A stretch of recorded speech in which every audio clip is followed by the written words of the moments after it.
mengangkat satu pujian, Bapa Engkau sungguh baik.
Shalom. Selamat sore untuk kita semua. Bersyukur untuk kesempatan yang Tuhan izinkan bagi kita untuk kita dapat membaca dan merenungkan kebenaran firman Tuhan. Kebenaran firman Tuhan untuk kita sore hari ini saya ambil dari kitab Matius pasalnya yang ke-28 ayat yang ke-16 hingga ayat yang ke-20. Saya baca untuk kita semua. Matius 28 ayat 16 hingga ayat yang ke-20 di bawah perikop perintah untuk memerintahkan Injil. Dan ke-11 murid itu berangkat ke Galilea, ke bukit yang telah ditunjukkan Yesus kepada mereka. Ketika melihat Dia, mereka menyembahnya, tetapi beberapa orang ragu-ragu. Yesus mendekati mereka dan berkata, "Kepadaku telah diberikan segala kuasa di surga dan di bumi. Karena itu, pergilah, jadikanlah semua bangsa muridku, dan baptislah mereka dalam nama Bapa dan Anak dan Roh Kudus. Dan ajarlah mereka melakukan segala sesuatu yang telah kuperintahkan kepadamu, dan ketahuilah aku menyertai kamu senantiasa sampai kepada akhir zaman." Baik, sekali lagi shalom. Shalom. Dari pembacaan kebenaran firman Tuhan yang telah kita baca bersama-sama, saya ingin mengajak kita untuk belajar dari satu tema kecil, yaitu tugas dan berkat dari Tuhan. Kita akan lihat apa sih tugas dan berkat yang Tuhan kasih untuk kita. Saudara-saudara yang dikasihi oleh Yesus Kristus, setelah kita membaca kebenaran firman Tuhan ini, kita dapat melihat bahwa Penginjilan yang satu ini melewatkan beberapa penampakan yang dilakukan oleh Yesus Kristus yang dicatat juga dalam kitab Lukas dan juga kitab Yohanes. Karena penampakan tersebut telah dijanjikan berulang kali dan ditentukan sebelum saat kematian Tuhan Yesus serta setelah kebangkitan dari Tuhan Yesus sendiri. Saudara-saudara dikasihi oleh Yesus Kristus, sebelum kita melihat lebih jauh apa tugas dan berkat dari Tuhan, saya ingin mengajak kita untuk sama-sama memperhatikan 3 hal penting dari kebenaran firman Tuhan yang sudah kita baca tadi. Hal penting yang pertama di sini adalah bagaimana para murid menghadiri penampakan Yesus itu sesuai dengan yang telah ditetapkan sebelumnya. Jika kita baca di ayat yang ke-16, di situ 16 yang B, ke bukit yang telah ditunjukkan Yesus kepada mereka. Jadi dari awal Yesus sudah menunjukkan kemana mereka harus pergi untuk mereka dapat melihat Yesus. Jadi meskipun mereka melakukan perjalanan yang jauh, mereka punya kerinduan untuk bertemu lagi dengan Yesus. Karena kalau mau dibilang Yesus bisa menampakkan diri di mana saja, tapi di sini Yesus sudah menentukan bahwa mereka harus pergi ke Galilea untuk dapat melihat kembali Yesus. Jadi jadi Yesus menunjukkan ini untuk melihat apakah murid-murid punya kerinduan atau tidak. Dan di sini dengan jelas bahwa dikatakan murid-murid pergi ke bukit ke Galilea untuk bertemu kembali dengan Yesus. Bagian yang kedua adalah bagaimana reaksi mereka, reaksi para murid ketika mereka melihat penampakan Kristus. Di ayatnya yang ke-17, di situ dikatakan ketika melihat Dia mereka menyembahnya, tetapi beberapa orang ragu-ragu. Ada beberapa yang langsung menyembah Yesus, tetapi ada juga yang ragu-ragu. Kenapa sampai mereka ragu-ragu? Karena jika kita lihat dari kita membaca dari kitab 1 Korintus 15 ayat yang ke-6, di situ dikatakan bahwa orang-orang itu melihatnya dari kejauhan. Nah, karena melihat dari kejauhan itulah sehingga membuat mereka menjadi ragu-ragu. Tetapi di ayat yang ke-18 di situ dikatakan bahwa Yesus mendekati mereka. Jadi Yesus datang kepada mereka yang memang langsung percaya bahwa itu Yesus dan menyembah Yesus, tetapi datang juga kepada mereka yang ragu-ragu. Sehingga ketika mereka yang ragu-ragu itu melihat Yesus, mereka pun yakin, dan yang sudah percaya bahwa itu Yesus, mereka pun semakin yakin lagi. Jadi ya, walaupun beberapa orang ragu-ragu, Yesus tetap hadir untuk semua, baik yang percaya maupun yang ragu-ragu. Bagian yang ketiga yang perlu kita perhatikan bersama adalah apa yang Yesus Kristus katakan kepada mereka. Di ayat yang ke-18 hingga ayat yang ke-20, di situ Yesus mengatakan dengan jelas bahwa ayat yang ke-18, Yesus mendekati mereka dan berkata, "Kepadaku telah diberikan segala kuasa di surga dan di bumi. Karena itu pergilah, jadikanlah semua bangsa muridku dan baptislah mereka dalam nama Bapa dan Anak dan Roh Kudus, dan ajarlah mereka melakukan segala sesuatu yang telah kuperintahkan kepadamu, dan ketahuilah aku menyertai kamu senantiasa sampai kepada akhir zaman." Jadi apa yang Yesus katakan kepada mereka? Yesus datang dan berkata kepada mereka. Jadi sekalipun beberapa orang ada yang langsung menyembah Yesus, tetapi ada juga yang masih ragu-ragu, Yesus tidak lantas menolak mereka yang ragu-ragu. Seperti ada kalimat yang mengatakan bahwa bulu yang terkulai tidak dipatahkannya. Jadi yang ragu-ragu pun Yesus datang untuk mereka dan memberikan bukti yang kuat bahwa Yesus memang telah bangkit. Sehingga Tuhan Yesus datang dan berkata kepada mereka secara akrab, layaknya sebagai teman. Jadi bukan menganggap orang lain, tapi Yesus datang dan berkata secara akrab kepada mereka, sehingga mereka pun dipuaskan dan disiapkan untuk menerima amanat agung yang akan diberikan oleh Yesus. Dari 3 hal yang kita perhatikan bersama tadi, saya mengajak kita semua untuk sama-sama belajar mengenai tugas dan berkat.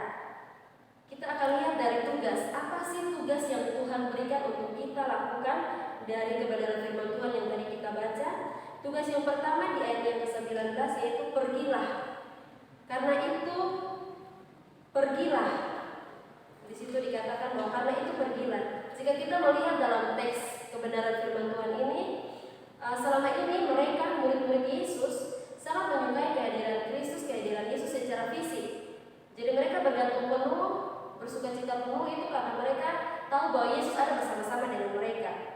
Sehingga kini Kristus akan memberikan mereka amanat dan melepas mereka untuk mereka yang akan bertugas dan menyampaikan kebenaran firman Tuhan.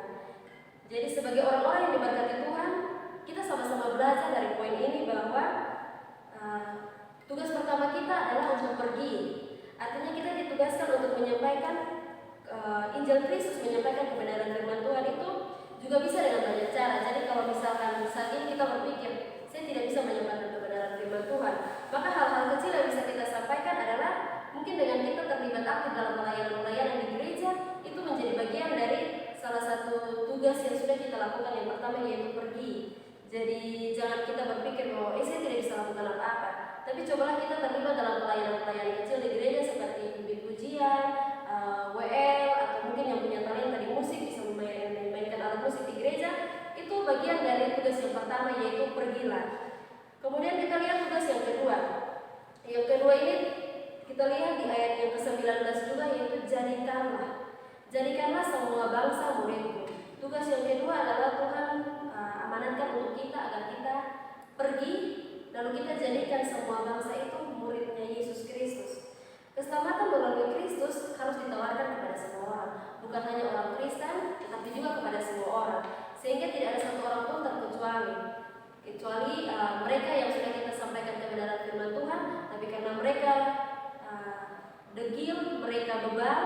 Saya coba cari arti kata degil dan bebal dalam Kamus Besar Bahasa Indonesia. Degil itu artinya keras hati, keras kepala. Jadi kita sudah sampaikan kebenaran firman Tuhan, tapi hatinya tetap keras, pemikirannya tetap keras sehingga menolak kebenaran firman Tuhan.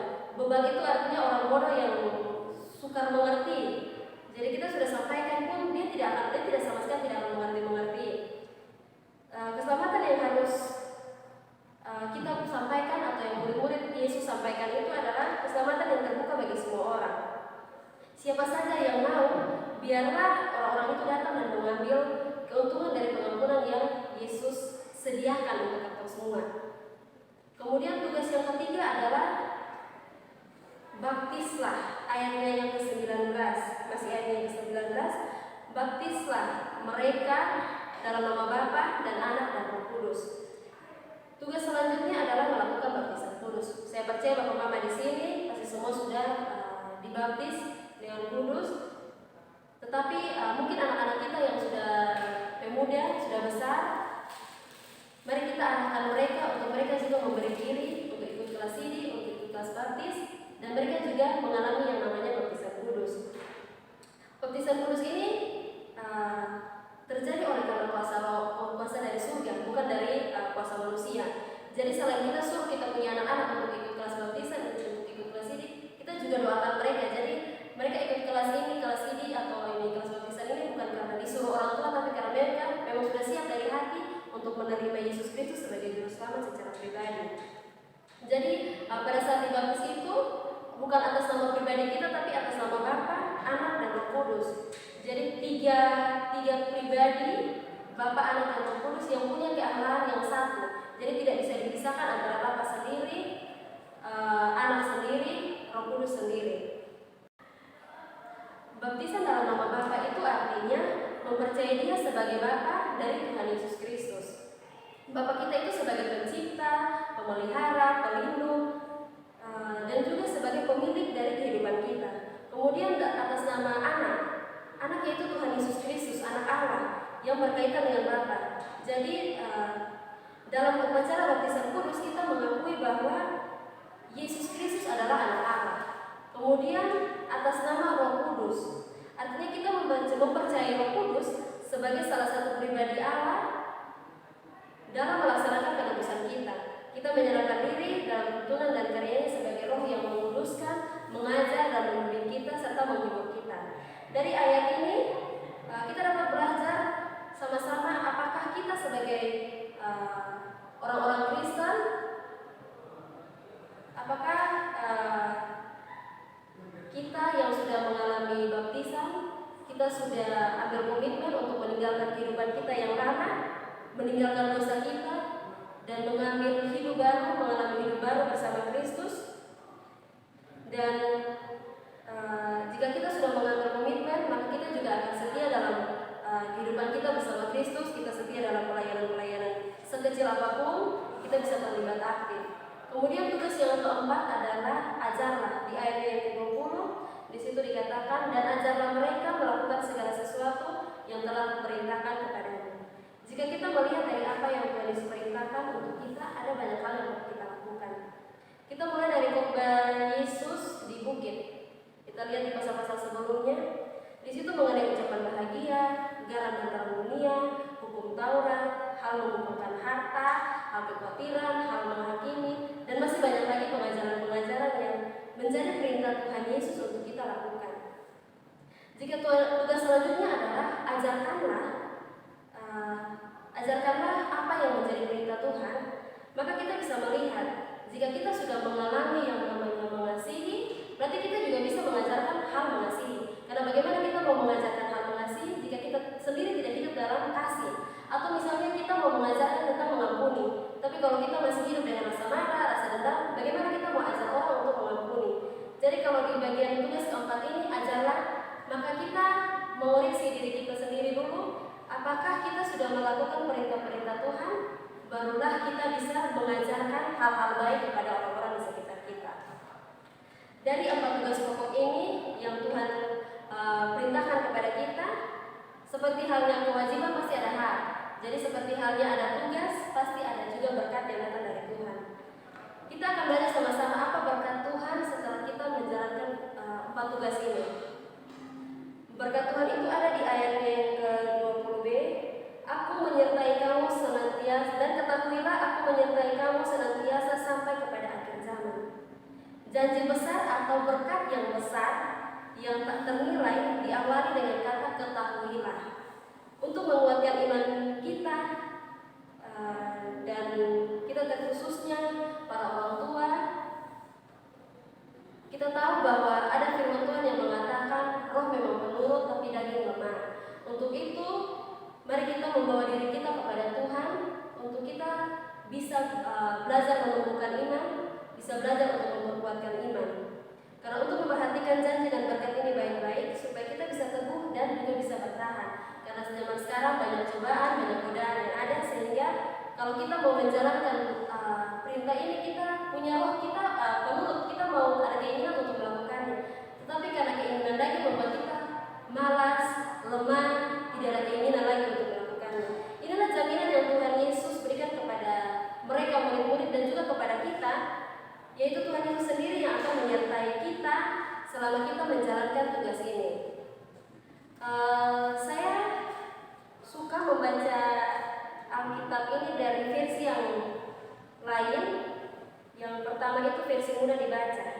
Ayat yang ke-20 di situ dikatakan, ajarlah mereka mematuhi semua yang telah kukatakan kepada kamu, dan lihatlah, aku menyertai kamu setiap hari sampai akhir zaman. Kalau di yang tadi kita baca di dalam Alkitab dari terjemahan baru, di situ dikatakan aku menyertai kamu senantiasa. Tapi di versi mudah dibaca di situ aku menyertai kamu setiap hari. Jadi bukan di hari Senin, hari Selasa atau hari apa saja, tapi di setiap hari Tuhan berjanji untuk menyertai kita setiap hari. Kemudian ada satu versi terjemahan sederhana di ayat 20 dan ajarlah mereka supaya taat kepada semua yang kuajarkan kepada kalian, dan yakinlah Rohku akan selalu menyertai setiap kalian sampai akhir dunia. Jadi mau dari versi manapun, janji Tuhan tetap sama. Senantiasa, setiap hari, selalu ada untuk ketong yang selalu mengandalkan Tuhan. Saya ajak kita untuk membuka dari kitab Matius pasal 6 ayat 33 sebagai ayat penutup untuk kebenaran firman Tuhan sore hari ini. Matius pasal 6 ayat 33. Saya baca untuk kita semua. Tetapi carilah dahulu kerajaan Allah dan kebenarannya, maka semuanya itu akan ditambahkan kepadamu.